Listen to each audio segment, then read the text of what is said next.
cara ilegal ini kan dari waktu ke waktu kan semua orang juga sudah tahu ya. Tetapi yang saya lihat dari kelompok Pokja yang kita lakukan di Kadin Indonesia, itu ada sekitar 6.000 tambang di seluruh Indonesia ini yang tercatat di MODI kan sekitar 3.500 lah lebih kurang.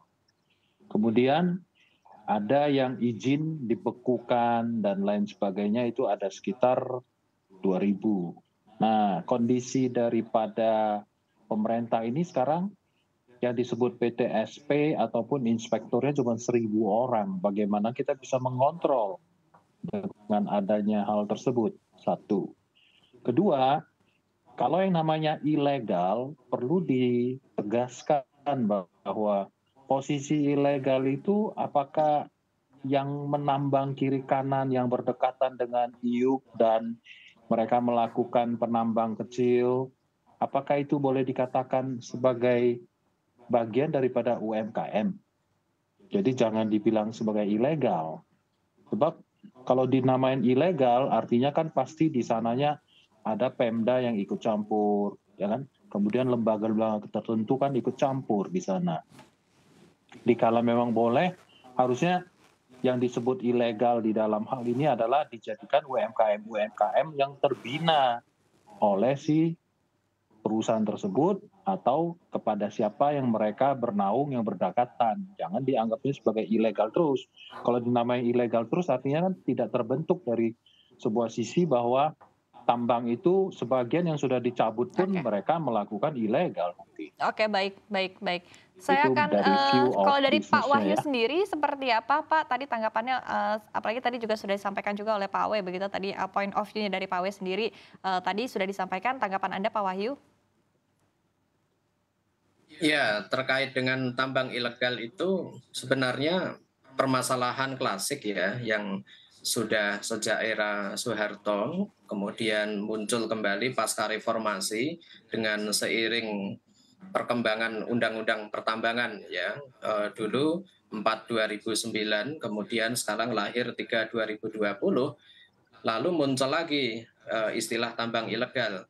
Dan di dalam penegakan hukumnya tidak akan pernah tuntas karena pertama berbicara pendekatan hukum pidana, kemudian yang kedua itu belum adanya edukasi atau pemberdayaan masyarakat dari pemerintah. Hmm. Nah, sehingga muncul tambang ilegal yang itu pasti memiliki dampak kerugian keuangan negara. Akan lanjut ke Pak Awe begitu ya, tadi Anda menyebutkan bahwa di satu sisi juga, di sekitaran IUP ini ada yang disebut juga dengan UMKM yang terbina begitu. Apakah artinya memang dari para pelaku usaha yang sudah memiliki IUP ini sendiri begitu, artinya juga turut, menggandeng para, pelaku pertambangan di sekitarnya begitu, sehingga tadi bisa dikatakan adalah UMKM yang terbina, Pak. Dan kemudian di satu sisi juga tanggapan Anda terkait dengan upaya pemerintah untuk membentuk satgas khusus untuk menangani pertambangan ilegal ini sendiri seperti apa? Apalagi juga akan, berkaitan juga begitu, akan mengajak, dari unsur TNI dan juga Polri untuk memberantas pertambangan ilegal ini sendiri. Tanggapan Anda seperti apa, Pak Ahmad? Kalau kondisi bilang memberantas, saya pikir itu tidak diperlukan ya.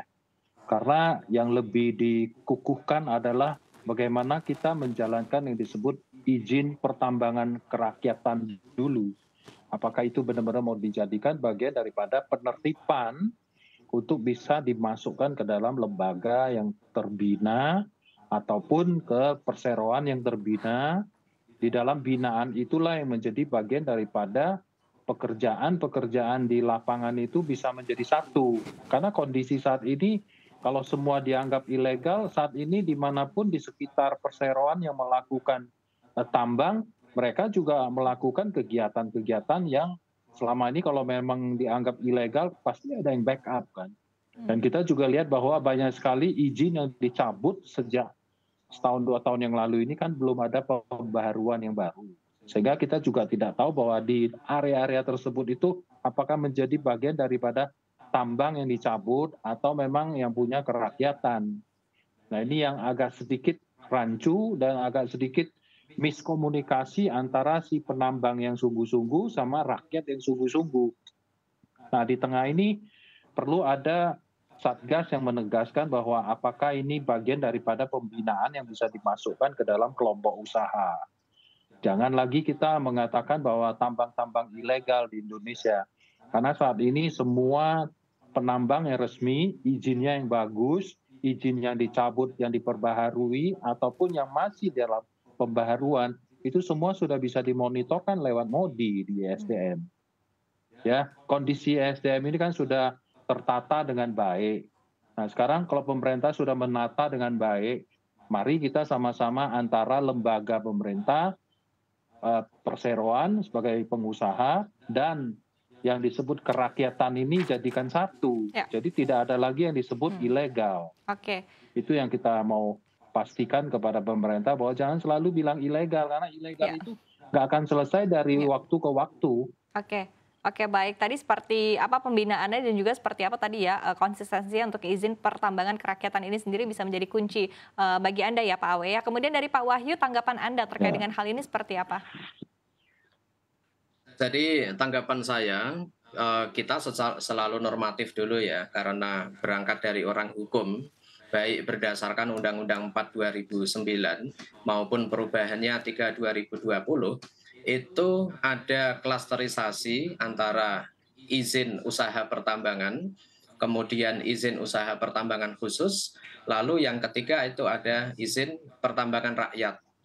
Nah, untuk kategorisasi untuk masyarakat kelas menengah ke bawah, yang itu seringkali dikonotasikan sebagai masyarakat penambang liar, itu sebenarnya bisa diarahkan oleh pemerintah untuk masuk ke dalam izin pertambangan rakyat.